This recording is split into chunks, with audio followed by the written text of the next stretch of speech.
Ibu kita Kartini, pendekar bangsa, pendekar kaumnya untuk merdeka. Hari ini kita duduk di ruangan ini memperingati menjelang Hari Kartini besok tanggal 21 April. Hari Kartini kita sudah rayakan dari kecil, remaja, sampai dengan usia hari ini, dan kita akan terus merayakannya sampai seterusnya di masa depan. Bagi saya Hari Kartini itu bukan tentang kebaya atau tentang seremonial, bukan hanya untuk dikenang. Bagi saya Hari Kartini itu hari di mana kita mengenang seorang perempuan yang mempunyai cara berpikir yang berbeda dan melangkah walaupun dunia belum siap. Di masanya Raden Ajeng Kartini itu memperjuang kepada perempuan ruang untuk bisa belajar. Dan kita sekarang ada di periode waktu di mana waktunya kita untuk mengisi ruang tersebut. Hari ini kita hadir di sini berbicara tentang UMKM, tentang perempuan yang berdaya. Ada slogan dari Kementerian Perempuan dan Anak bahwa ketika perempuan berdaya maka anak terlindungi. Dalam konteks perempuan dan anak, dari masa ke masa kita selalu mempunyai permasalahan dan pergumulan yang sama tentang kesejahteraan perempuan, tentang kekerasan dan pelecehan terhadap perempuan, tentang kehidupan perempuan yang dianggap masih belum ada di level kesejahteraan yang kita inginkan. Tetapi esensi dari segalanya adalah ketika perempuan berdaya. Apa itu berdaya?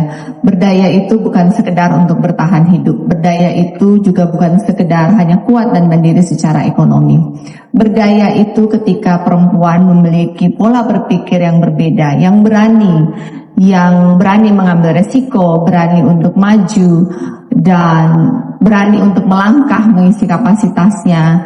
Dan berdaya itu adalah ketika perempuan itu mempunyai keberanian, mempunyai kapasitas, dan untuk mengambil suatu keputusan menentukan arah hidupnya sendiri. Jadi kita semua hadir di sini berkolaborasi. Terima kasih atas kegiatan yang sangat positif dari Bank Indonesia. Dengan suatu tujuan adalah bagaimana menyiapkan roadmap sehingga perempuan Maluku Utara bisa berdaya dalam arti yang sesungguhnya. Kita semua tahu seperti tadi yang sudah dijelaskan datanya oleh Pak Hadi bahwa 60% dari ekonomi itu ada di UMKM ya, dan ketika UMKM suatu daerah itu bergerak maka ekonomi daerah itu pun bergerak, dan tulang punggung dari UMKM itu adalah perempuan. Oleh karena itu UMKM sendiri mempunyai DNA yang adaptif, tangguh, dekat dengan realita, dan tidak menyerah. Tugas kita sebagai pemerintah provinsi, daerah, kementerian, lembaga sebagai fasilitator bukan untuk mengubah DNA itu, tapi untuk memperkuat DNA itu. Ketika UMKM diberikan ekosistem yang tepat, diberikan kapasitas yang tepat, akses modal yang tepat, maka UMKM itu menjadi suatu powerhouse dalam menggerakkan ekonomi daerah. Seperti yang kita tahu bahwa tantangan terbesar dari Provinsi Maluku Utara itu adalah geografis. Dan salah satu tantangan UMKM yang ada di Maluku Utara itu adalah market yang mulai jenuh. Jadi dengan adanya pelatihan hari ini tentang ekonomi digital, maka ini akan membuka akses bahwa keterbatasan geografis dan pasar itu akan menjadi tidak ada. Bahwa harapannya ibu-ibu di Ternate, ibu-ibu di Halmahera, ibu-ibu di pulau-pulau, mereka bisa menjual produk dari handphone mereka, dari rumah mereka. Ketika mereka sedang menjaga anak, sedang membersihkan rumah, mereka bisa menjual produk-produk nasional atau daerah kepada market secara nasional. Itulah tujuan dari ekonomi digital. Oleh karena itu saya mengapresiasi kegiatan hari ini sudah mengundang narasumber yang terbaik di bidangnya masing-masing untuk mengisi, meningkatkan kapasitas UMKM Maluku Utara. Harapannya ini bukan hanya menjadi sebuah seremonial, tidak ada pelatihan sekali berhasil, itu tidak ada. Jadi ini hanya pemicu awal untuk mengerti secara konsep apa itu ekonomi digital, apa manfaatnya, caranya.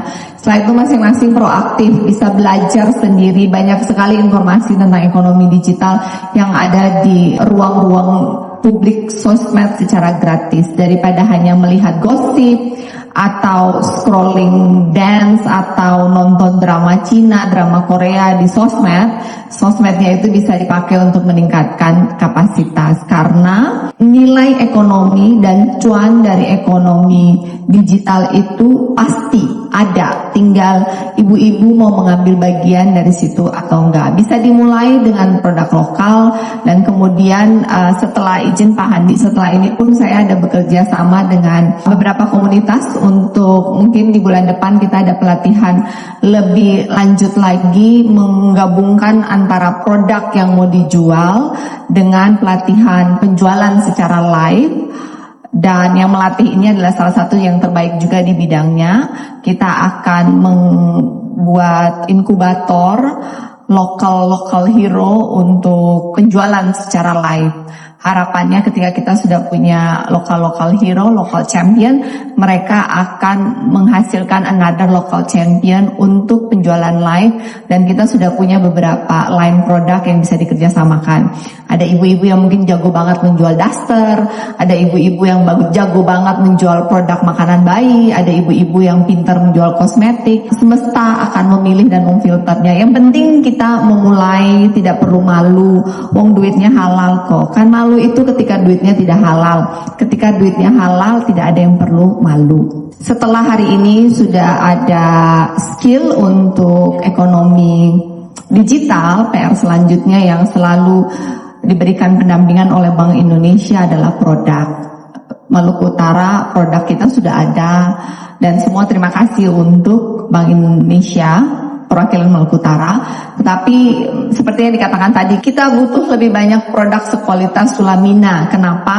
Karena dibutuhkan kualitas Sulamina minimal sudah BPOM untuk bisa masuk ke market nasional. Dan kita sebagai orang yang memberikan hadiah oleh-oleh, karena ini makanan, kita juga tidak deg-degan, karena kita sudah yakin akan kualitasnya. Dan saat ini di Maluku Utara, selain kain dan tenun, makanan, belum ada lagi produk lainnya. Harapannya ke depan akan lebih banyak lagi ada produk mungkin craft yang bisa menjadi unggulan dari Maluku Utara, karena kan Maluku Utara sangat kaya akan cerita, banyak kesultanannya, banyak rempah-rempahnya, tetapi produk turunannya ini yang masih menjadi PR.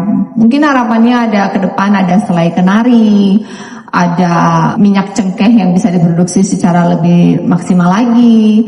Tadi kata Pak Kapolda juga ada sirup pala dengan packaging kualitas dan quantity yang sustainable. Banyak potensi yang masih bisa dikembangkan ke depan. Selain dari peningkatan kapasitas, kita juga membuka akses seperti yang diketahui buat ibu-ibu yang belum mendapatkan akses modal. Setelah ini bisa bertemu dengan Ibu Sri yang butuh modal 3, 5, 8, 10 bisa melalui PNM Mekar.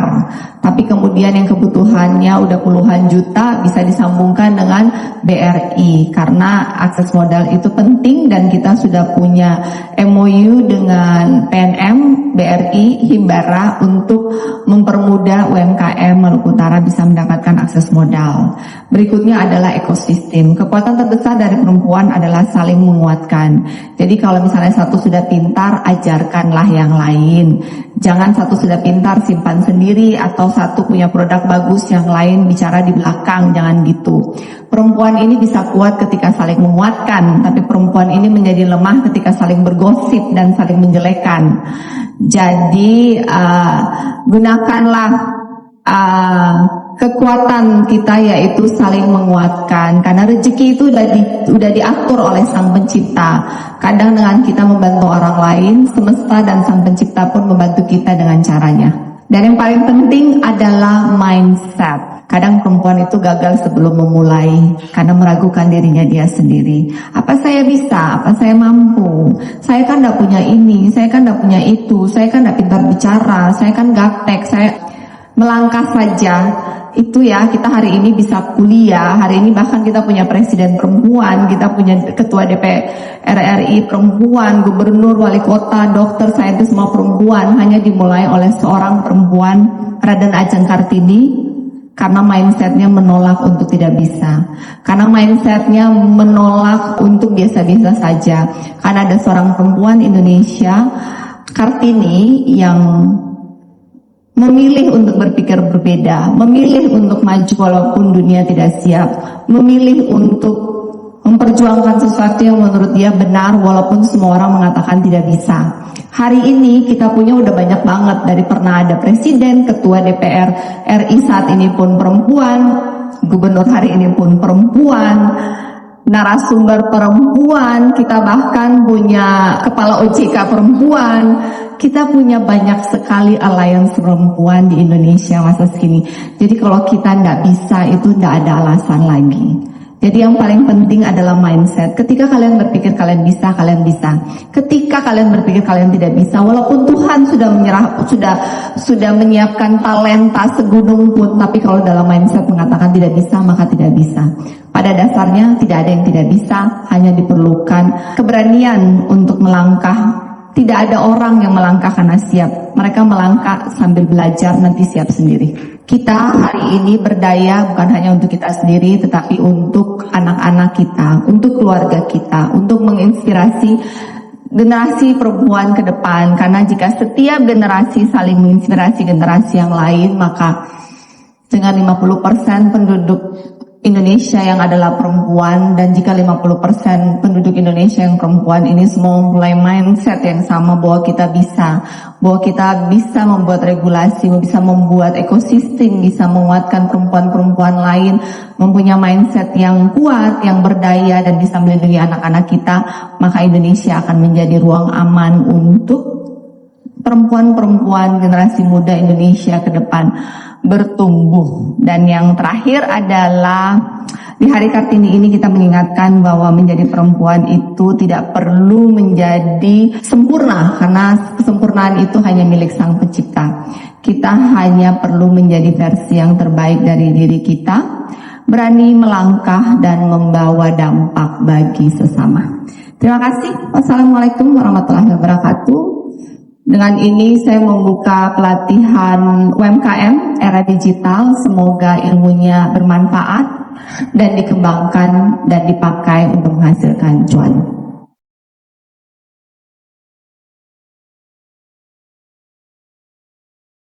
Kalau misalnya nanti ibu bikin konten dan dibilang sama teman-teman arisannya, ih mau jadi artis, ih mau jadi kayak ibu gubernur yang bikin konten, ya beda. Karena kita mau memang memulai, ya.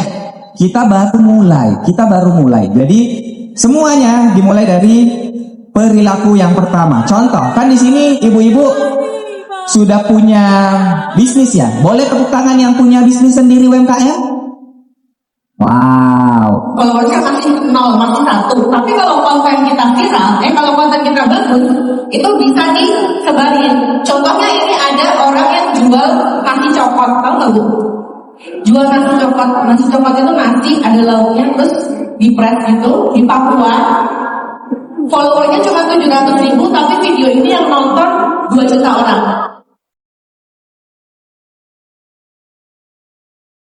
Saya Rizky, saya owner dari UMKM. Kami bergerak di bidang kopi shop. Hari ini saya diundang ikut kegiatan peningkatan kapasitas UMKM di era digital yang diadakan oleh pemerintah provinsi dan BI. Alhamdulillah dari kegiatan ini kami dari UMKM dapat ilmu pengetahuan tentang digital atau pengetahuan tentang bagaimana cara promosi, membuat konten dalam dunia usaha UMKM. Jadi ini sangat bermanfaat bagi UMKM yang ada di Maluku Utara. Hai guys, jadi nama saya Putri. Saya Salsa. Kita berdua perwakilan dari Cafe Kala and Roastery. Nah, jadi kita berdua perwakilan dari Kala untuk mengikuti pelatihan penguatan UMKM Maluku Utara. Jadi manfaat adanya kegiatan atau pelatihan ini itu bisa membantu kita sebagai UMKM untuk bagaimana caranya FYP, bagaimana caranya menaikkan perekonomian perusahaan kayak begitu. Jadi mempermudah, ada audiensnya juga dari ibu-ibu yang mana bisa dibilang belum paham mengenai sosial media. Jadi untuk adanya pelatihan ini sangat-sangat membantu. UMKM kecil yang ada di Kota Ternate, mungkin juga di Maluku Utara. Ibu salam dari saya kakak Ibu di Ambon. Iya. Kasih. Ibu minta foto Ibu dari Salamina. Terima kasih. Ibu dapat salam dari Ambon. Kemarin Ibu di Ambon kan? Iya. Oke, Ibu izin.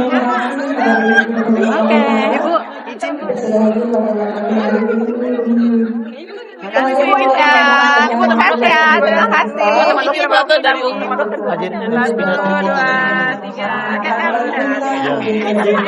Bunda. Ibu permisi Ibu. Malintang. Begini. Sama foto sama. Sama. Iya. Berdiri.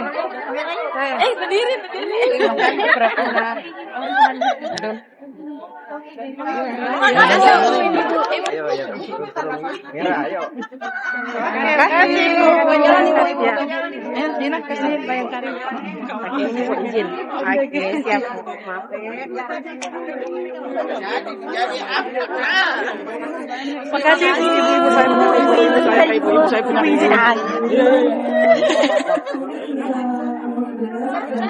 Terima kasih ibu saya punya ibu. Udah foto jalan juga. Terima kasih ibu.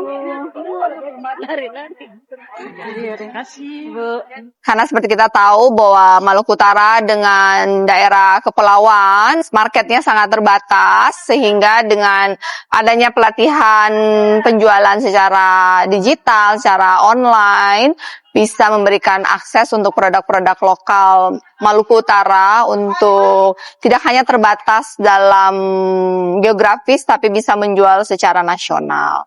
Tentu PR-nya masih banyak, meningkatkan produk yang bisa bersaing secara nasional, bagaimana tadi hari ini diajarkan cara komunikasi, branding, digital marketing, proses, tapi pada intinya ini adalah langkah awal yang baik untuk sebagai sebuah inkubator memberikan pelatihan kepada UMKM Maluku Utara untuk bisa naik kelas, menjual produknya di market yang lebih luas melalui digital. Oke, terima kasih.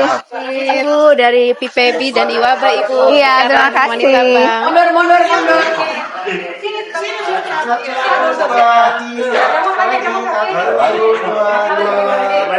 Sekali dia 3, 2, 1.